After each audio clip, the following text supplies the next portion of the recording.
Hi guys, welcome back to my channel Alps TV. So to this video ay cooking muna tayo. Magluluto ako ng kawait musbus. Ayan. Tara guys, samahan niyo ako.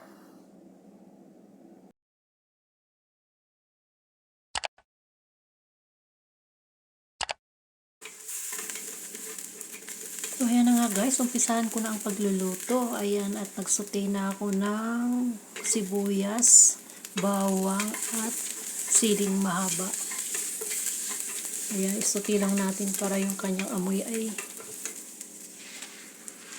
at ang kanilang ricado. Kulang ay ang aking nilagay at wala pa ang ibang ricado. Naubusan.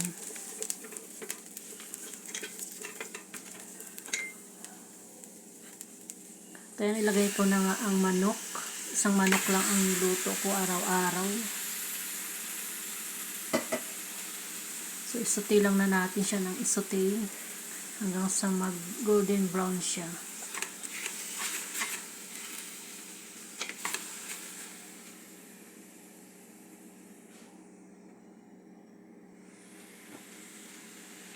Medyo malakas ang aking apoy at nilagay natin ang ricado, turmeric at coriander.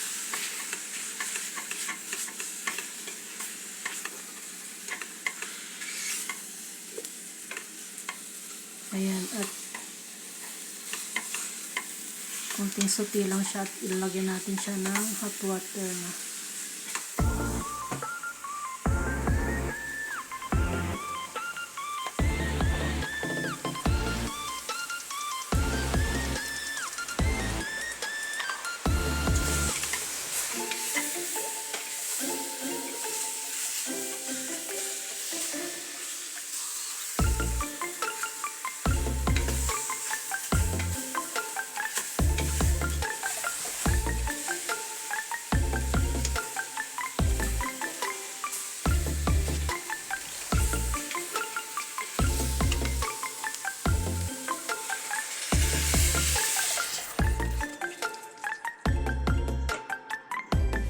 Ayan, at nilagyan ko na nga siya ng tubig at sunod natin ang kamatis at yung isang sili pa na green.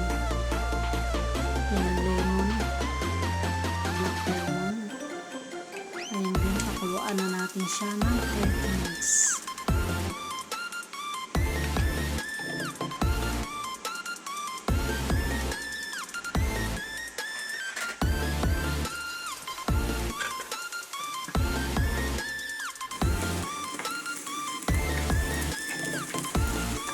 Ayan nga guys, habang pinapakuluan ko yung manok ay nagluto ako ng sibuyas at nilagyan ko ng konting resin at ang tapin mo naman mamaya pag naluto yung kanin. Nilagyan ko ng konting coriander.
Ayan nga, nilagyan ko siya ng maliit na butter. Itanawin ko lang yung butter dyan. So, i-set aside natin muna habang hindi pa luto yung kanin.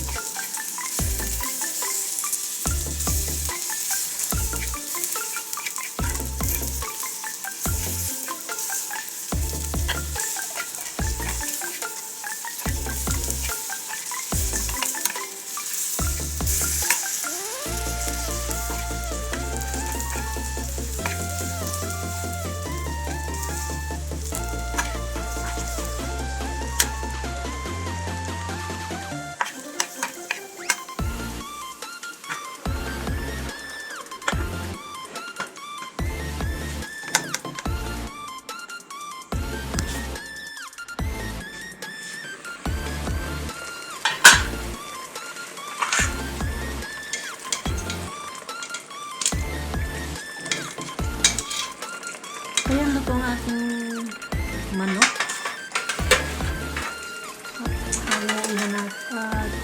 Alisin muna natin siya. Alisin ko yung mga nilagay ko ricado sa salain ko para hindi marumi sa kanyang kanin.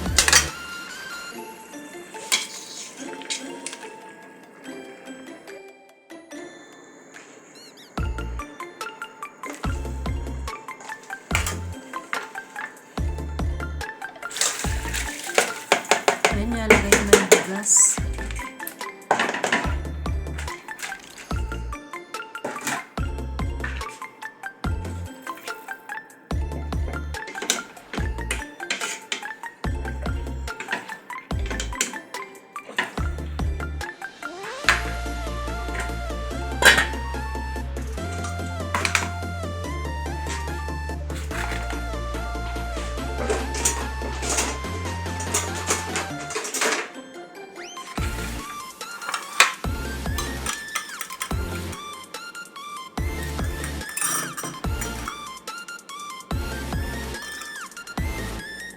Ayan guys, gumawa ko ng sauce niya at ilalagay ko nga dyan para magdagdagan yung kanyang panlasa.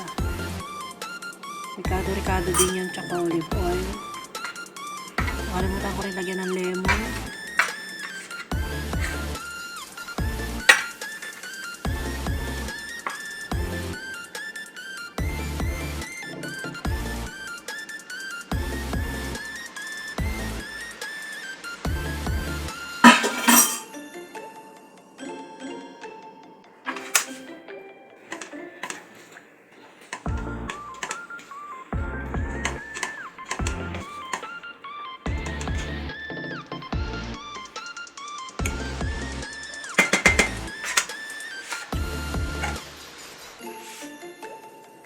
Ayan nga guys, luto na yung kanin at ilalagay ko na yung topping na ginawa ko sa ibabaw.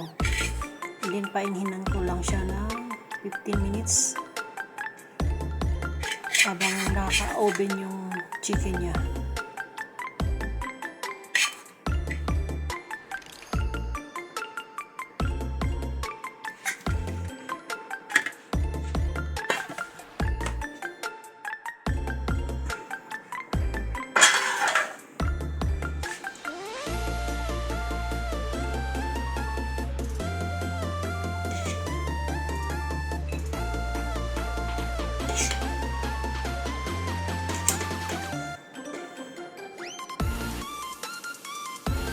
So ayan, luto na yung kanin at alisin ko muna yung pang-topping niya.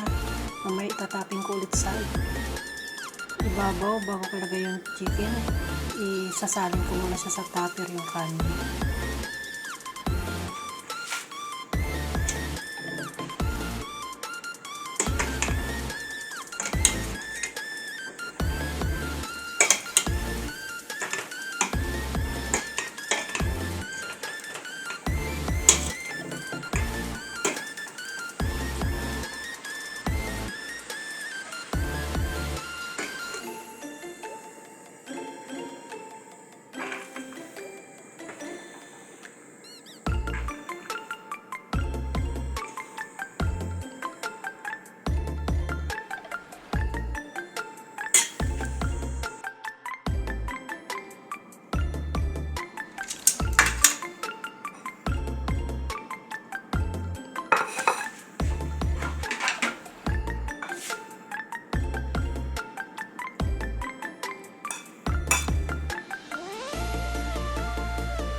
Ayan, nasa tupper na. Para hindi siya lumamig kaagad. At walang oras ang kanilang kain dito. Yan ang pinakatapin mo. Nakalimutan ko lagyan ng konting gulay at kanin. At ilalagay natin sa ibabaw yung manok. So, ganyan lang kasimple guys ang aking luto today. Ayan. Pinapula ko lang siya sa oven. So, thank you for watching.